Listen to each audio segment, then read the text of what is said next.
Sabar deh. Sabar. Ada tu panis. Nak buka apa deh? Kita orang ni, kita orang banyak dah lah pergi rumah-rumah orang tua, rumah-rumah asnaf. Banyak kita jumpa bayar-bayar umur pak cik. Umur 60 hari, 70 hari. Saya tengok kaki pak cik ni teruk dah ni nak tidur kat ni. Ada juga macam mana ya. Mai juga ada. Ha? Ada mai juga tak? Tak ada lagi.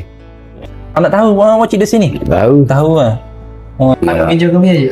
Saya mau kerja sendiri belakang juga sibuk. Lah ni apa kira lah sikit info. Alhamdulillah lah. Boleh lah sikit-sikit berangkat perlahan-perlahan. Ni kecil dekat ni. Boleh lah akak sikit. Oi, boleh akak. Yang ini,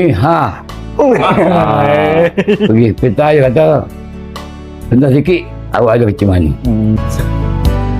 Oi, awak tak berasa macam kena bertakir juga. Anak je lah beli produk tu je. Produk kita care.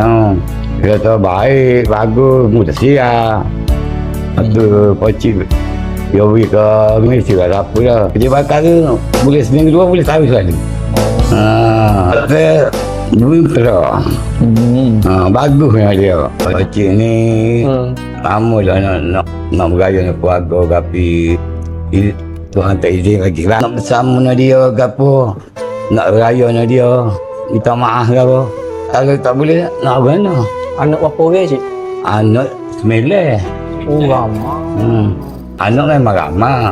Tapi 9 orang tak tahu lah. Kat mana bagus, mana tak bagus. Mereka tengok bahawa kita pun nak sama juga beraya. Tengok keluarga orang lain mari tengok awak ayah ke apa ni. Tak ada. Mesti lah jaga saya kan. Sabar deh. Sabar. Ada tu panis. Nak buka apa deh?